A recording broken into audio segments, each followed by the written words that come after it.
सलाम हिंदुस्तान दोस्तों, Andaman Kolkata vlog number 25 में आपका हार्दिक स्वागत है। आज मैं आपको दिखाऊंगा नाखुदा मस्जिद यानी बड़ी मस्जिद और ज़करिया स्ट्रीट का इलाका आप देख ही रहे हैं। इसके अलावा हाथ रिक्शा भी दिखाऊंगा, यानी इंसान हाथों के बल पर रिक्शा खींचता है इंसानों को बिठाकर, वो रिक्शा भी दिखाऊंगा। सेंट्रल एवेन्यू तक हम रिक्शा में गए, उस रिक्शा में जो कि हाथ से खींचा जाता है। हमने सोचा था कि ये एक मामूली बात है, लेकिन हमें उस रिक्शा पर बैठकर फिर से ये एहसास हुआ कि ये रिक्शा बंद हो जाना चाहिए, हमें नहीं बैठना चाहिए था। पछतावा हुआ, हम बड़े शर्मिंदा हो रहे थे उस रिक्शा पर बैठकर। ये देखिए ट्राम लाइन है, इस इलाके में अब ट्राम नहीं आती है। इंडिया में सिर्फ एक शहर है ये जहाँ ट्राम चलती है। ट्राम की बातें अगले किसी वीडियो में करूँगा। ये फ़िलहाल लाइन देख लीजिए, ज़मीन में जो लाइन पड़ी हुई है ये ट्राम लाइन है। इस पर ट्राम आती थी पहले, हम कई बरसों पहले गए थे तब तो आती थी, अब यहाँ नहीं आती है ट्राम। ठीक है, अच्छा तो मैं बता रहा था आपको हाथ से खींचे जाने वाले रिक्शा के बारे में। उस वक्त हम इस इलाके में थे और हमें लगभग आधा किलोमीटर दूर सेंट्रल एवेन्यू जाकर बस पकड़नी थी स्टेडियम्स जाने के लिए। तो हमने सोचा कि हाथ रिक्शा में बैठा जाए। हाथ रिक्शा एक हमें दिखाई दिया तो हमने उसके जो चलाने वाले सज्जन थे उनसे बात की। उन्होंने कहा कि 50 रुपये लेंगे। हमें लगा ये तो बहुत है, आधा किलोमीटर भी दूरी नहीं है और 50 रुपये। हम उनसे मोल भाव करने लगे, लेकिन बाद में हमें अफसोस हुआ, पछतावा हुआ। ये देखिए पुरानी बिल्डिंग्स हैं उस इलाके की, यानी ज़करिया स्ट्रीट इलाके की, अंग्रेज़ों के ज़माने की बनी हुई बिल्डिंग्स हैं ये।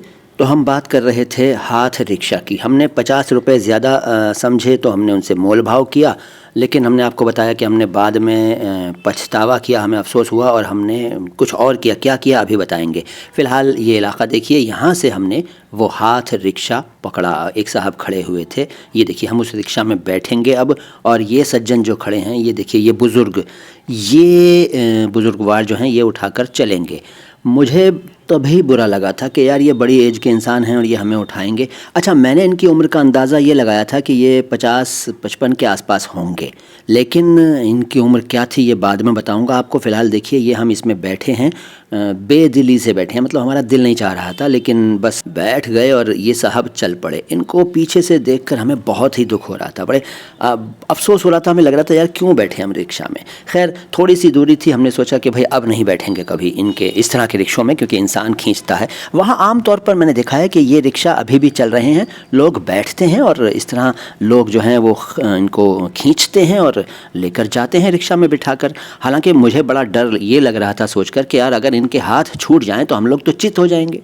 खैर वहाँ इस तरह के रिक्शे हैं, बंद हो जाने चाहिए। भाई मैं तो ये रिक्वेस्ट करूँगा वहाँ की सरकार से कि भाई इस तरह के रिक्शे बंद कर दीजिए यार, अब मोटर का ज़माना है तो ये हाथ रिक्शे बंद हो जाएं तो अच्छा।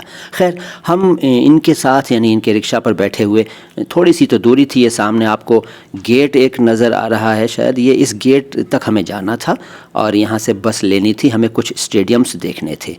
तो बस उस रोड तक यानी सेंट्रल एवेन्यू नाम के इलाके तक हमें जाना था, वहाँ से बस पकड़नी थी। ये पुराना एक बोर्ड यहाँ लगा हुआ देखा हमने लेफ़्ट साइड में, और ये है वो एंट्रेंस इस रास्ते का, इस गली का या इस इलाके का, जहाँ से हमें एग्ज़िट करना था और मेन रोड पर आना था। हम यहाँ पहुँचे, रिक्शा से उतरे और रिक्शा वाले सज्जन को हमने 100 रुपये दिए।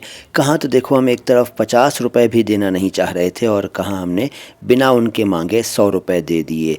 वैसे मुझे यहाँ ये बताना तो नहीं चाहिए क्योंकि मैंने उन पर कोई एहसान तो नहीं किया, बस एक इंसानियत थी तो मैंने अपना फ़र्ज़ समझा इस तरह से उनकी मदद करना, तो कर दी। छोटी सी बात है, कोई बहुत बड़ी बात नहीं है ये। खैर इन साहब से हमने एक छोटा सा इंटरव्यू भी लिया है, आप चाहें तो अगला एपिसोड देखिएगा, उसमें इनका छोटा सा इंटरव्यू आप देख पाएंगे। ये वीडियो कैसा लगा कमेंट बॉक्स में बताइएगा। इससे आगे के वीडियोज़ भी ज़रूर देखिएगा और इस सीरीज़ के इससे पहले वाले वीडियोज़ भी देखिए। मैं मोइन शम्सी हूँ, बहुत बहुत शुक्रिया। सलाम हिंदुस्तान।